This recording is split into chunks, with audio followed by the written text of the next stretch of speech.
Kara Nichols was born on May 20th, 1993. Her dad, Paul Nichols, was a businessman. Her mom, Julia Nichols, kept her job out of the public eye. Though there's no official record, it seems Kara was born and raised in Chicago, Illinois. She had an older brother named Terrence, who everyone called Terry, and a younger sister whose name has been kept private. Kara was the middle child, and her parents saw her as the heart of their family. But that wasn't the only reason everyone gravitated toward her. She had this unique charm and personality that made people love being around her. Kara was outgoing, full of life, and super creative. She had a magnetic and sweet nature, making her someone you just couldn't help but like. Even her teachers were fond of her. One of them felt lucky to have taught her, noting Kara's incredible potential from a young age. Growing up, Kara was a happy kid, but adolescence brought its challenges. At 13, she got caught shoplifting and had to do community service. During her sophomore year in high school, she struggled with severe depression after the family dog died. Despite her parents' efforts to get her counseling, Kara resisted and even refused medication.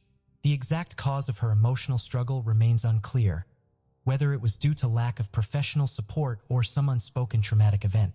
During this tough time, Kara began using illegal substances, eventually turning to hard drugs like heroin, which led to more problems. She started high school in Colorado Springs, where she lived with her brother Terry. But due to her addiction issues, she transferred to a more alternative school where she could graduate at her own pace. From a young age, Kara was drawn to the fashion world, especially modeling and makeup. After high school, she was determined to chase her dreams, despite her battles with substance abuse. Before she turned 19, Kara was working as a waitress while pursuing modeling, mainly in lingerie. She also thought about enrolling in cosmetology school to further her passion.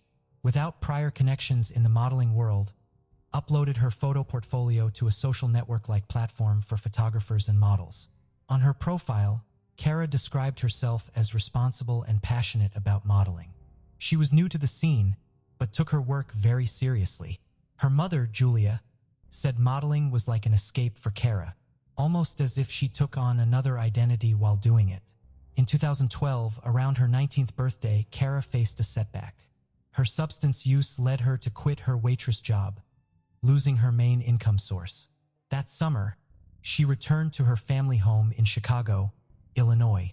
Back under her parents' care, they convinced her to seek help, and she entered rehab to overcome her addictions. However, her stay was brief. She was expelled for not following the program rules. In August 2012, 19-year-old Kara decided to move back to Colorado Springs.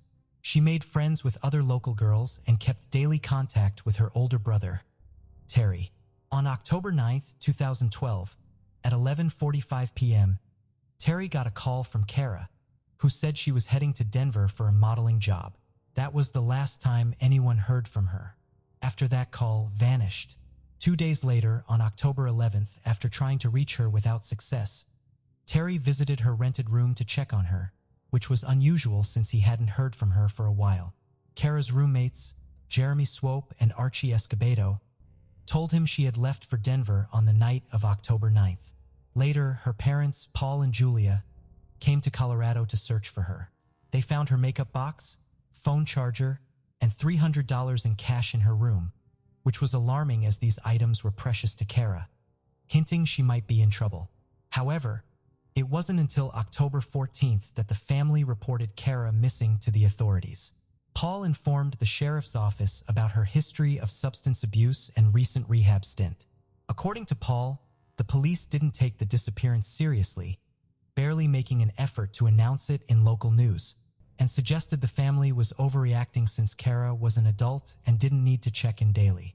In December 2012, investigators learned about a photo of Kara on an adult content and escort service website.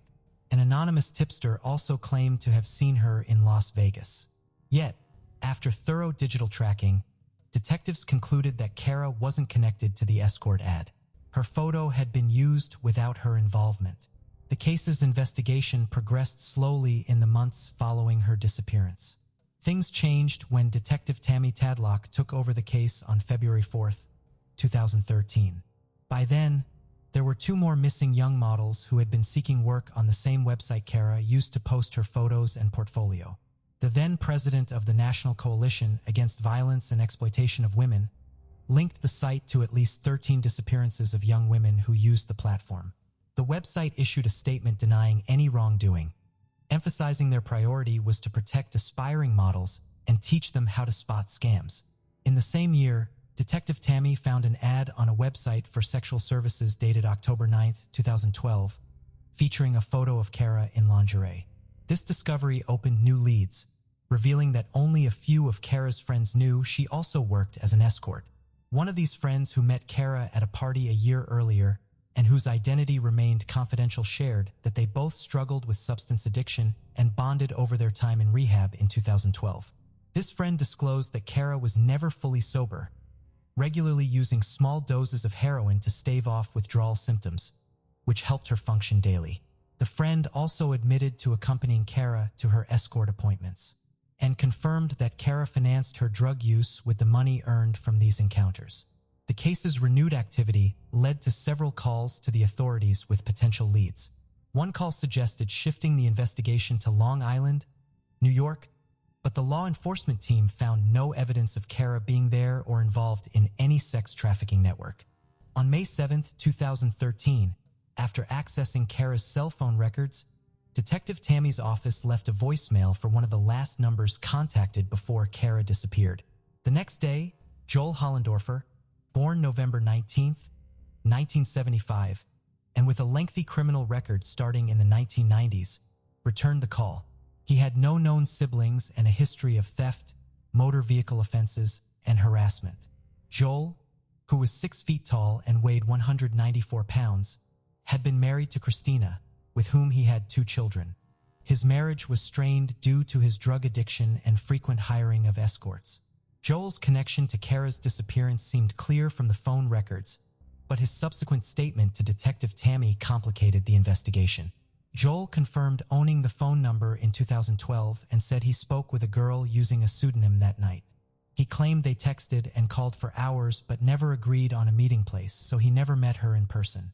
It was later confirmed that Kara worked as a prostitute under the pseudonym Joel mentioned.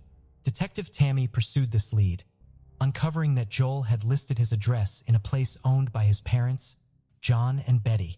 A volunteer who analyzed Kara's phone records had been a reserve police officer in Santa Clara, California, and a manager for a special security program. A US-based multinational company specializing in aerospace and military industries provided additional training to him in land navigation, a skill he used in the Army, leveraging his acquired knowledge and the cell phone company's geolocation services. He mapped out Kara's last known movements from October 9th until the morning after, right before her phone went silent. According to the data, he placed Kara at the intersection of Goodman Road and Black Forest Road around midnight. This path, unusual in Kara's routine, was frequently traveled by Joel as it led to his house. Meanwhile, Detective Tammy discovered that on the day she disappeared, Kara spent time in her room with 2 brunette girls. By November 2013, authorities identified and located one of these girls from Colorado Springs, who cooperated with the investigation to piece together the events of October 9th until the friends parted ways. However, the second girl, who reportedly spent more hours with Kara that day, remained untraceable by Colorado authorities. Despite significant progress in piecing together Kara's last known activities and contacts, Detective Tammy was soon replaced as the lead investigator. Her successor doubted Kara's alleged modeling job in Denver, but couldn't prove or entirely dismiss it.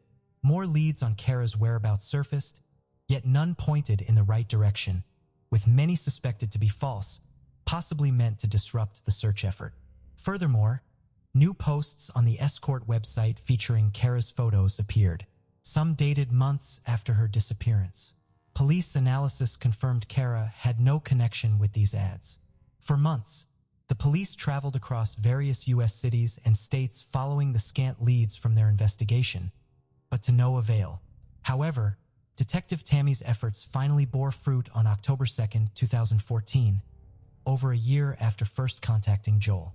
The police obtained a search warrant for his parents' property, executed 13 days later using ground-penetrating radar, the team identified several altered ground spots. Betty, Joel's mother, guided the search, pointing out areas where they had buried horses and other animals since they bought the property in the mid-1980s. No excavations were made at these suspected animal burial sites. However, Betty suggested searching another property accessible to Joel on Green Acres Road. She contacted the owners who allowed the authorities to search it. This second search took place on October 21st and 22, 2014. On the day of the search at the Green Acres property, police experts positioned 4 bloodhound dogs at each corner of the area. Once released, all dogs headed straight to the same spot, an area that looked recently dug up, about the size of a grave, but no human remains were found there. When the search at Green Acres started, Joel was interviewed by the police. In the recorded conversation, he confirmed speaking with Kara in October 2012, but his story changed. He admitted planning to meet her at the Waffle House, but claimed she never showed up. He also mentioned that his regular encounters with sex workers and drug addiction were the main reasons for his divorce from Christina. The detective in charge, observing Joel's reactions, explained that they had tracked Kara's movements that night using her phone's geolocation. Joel became more attentive, and the detective revealed that the last known location of Kara was just a minute away from his parents' house. Joel suggested that Kara might have followed him home to rob him, maintaining that he never met her in person. Frustrated by Joel's lack of cooperation and without new evidence, the investigation stalled for years. A breakthrough came in 2022 when Colorado Springs police located Christina Hollendorfer in Virginia. She had been reluctant to cooperate with the initial investigation, but during a meeting with the FBI, she revealed that after her father-in-law's death in 2014, Joel confessed to accidentally killing a sex worker by suffocating her during sex. According to Christina, Joel said the body was buried at his parents' property above a horse's grave. Later, in a phone interview, Christina expressed her belief that Joel's parents, John and Betty, knew their son was responsible for Kara's disappearance and were covering for him. This testimony led to Joel's arrest. In custody, he met with the police investigators. They showed him aerial photos of his parents' property and asked him to identify the animal burial sites. When asked about a specific spot, Joel denied anything was buried there. However, a week later when Betty was questioned, she contradicted her son, identifying the same spot as the grave of Milo, her favorite horse.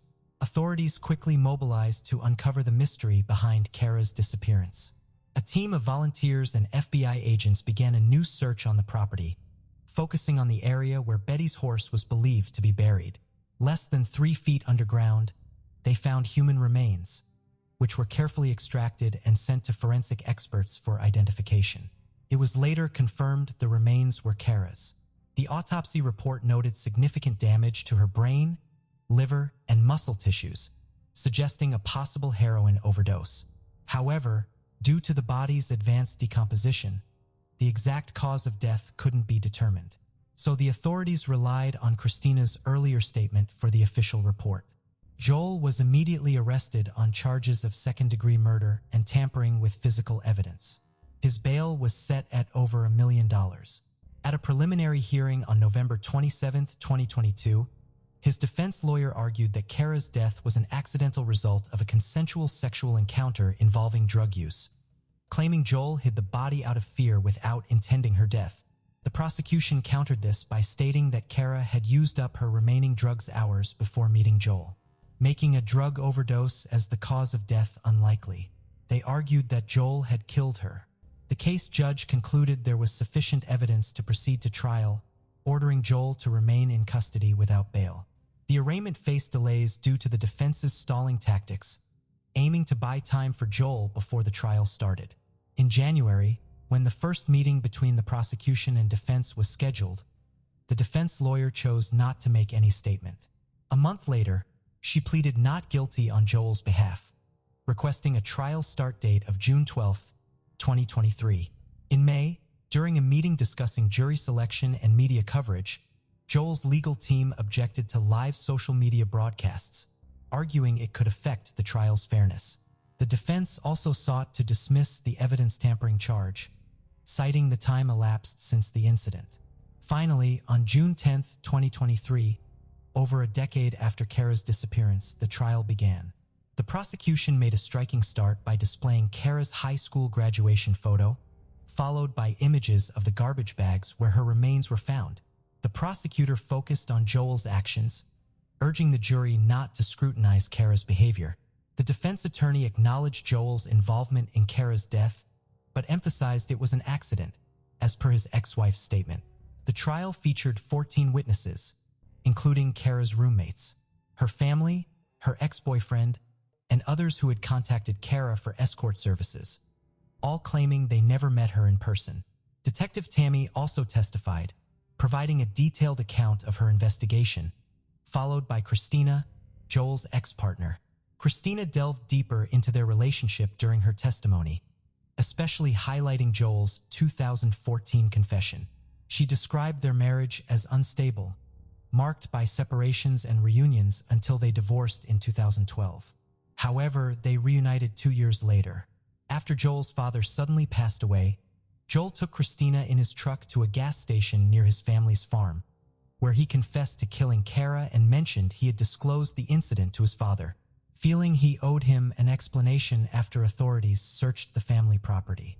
Joel also believed he caused his father's death, attributing his heart attack to the shock of the confession. Christina, skeptical of Joel's story, remained silent on the matter until nearly a decade later when investigators approached her. The forensic pathologist who conducted the autopsy provided crucial testimony, noting high levels of heroin in Kara's system, but argued that drug overdose alone was an unlikely cause of death. He reasoned that Kara's habitual drug use would have increased her tolerance, making a fatal overdose less probable.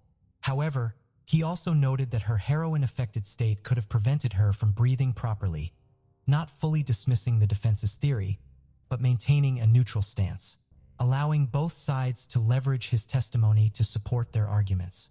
Significant evidence presented at trial included the recording of Joel's first interview with Detective Tammy in 2014.